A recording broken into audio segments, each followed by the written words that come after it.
1500 సంవత్సరాలుగా వెంకటేశ్వర స్వామిని దర్శించుకొని తలనీలాలిచ్చినటువంటి వాళ్ళు ఎంతమంది?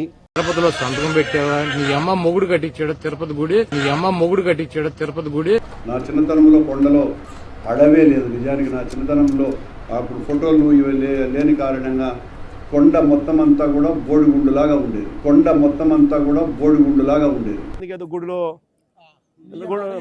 ఏదో గుడిలో లడ్డు అంటాడు, ఇంకోటి అంటాడు. ఏదో గుడిలో లడ్డు అంటాడు, ఇంకోటి అంటాడు. ఏదో గుడిలో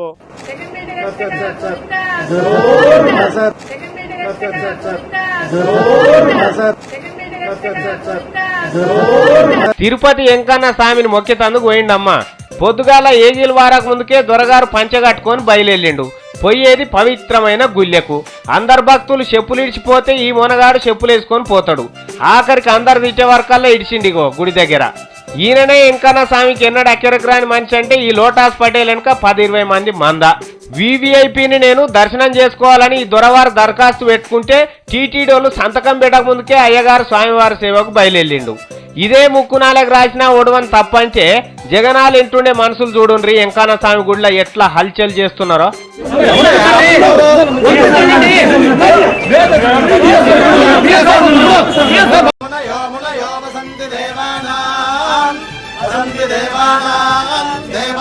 జనం మేలు జగతికెరికే మంచి పనులు చేస్తా అంటే పాయిదైతే ఓర్వలేని ఫాల్తు పార్టీలన్నీ కలిసి సిగ్గు ఎగ్గు లేకుండా సిచ్చు పెట్ట చూస్తాండ్రు. ఛల్ ఇక హఠాన్సు విపక్ష కంపు ఈడ దిగింది జగనన్న గుంపు.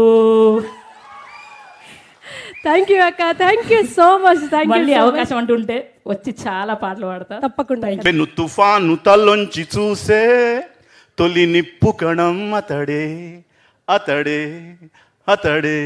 ఎవరు కూడా మేమేదో అపచారం చేశామనో లేకపోతే జంతువులు కొవ్వు కలిసినటువంటి ఆహారం తిన్నామనో ఎవరు కూడా బాధపడాల్సినటువంటి అవసరం లేదు. ఇది జంతువులు కొవ్వు కలిసినటువంటి ఆహారం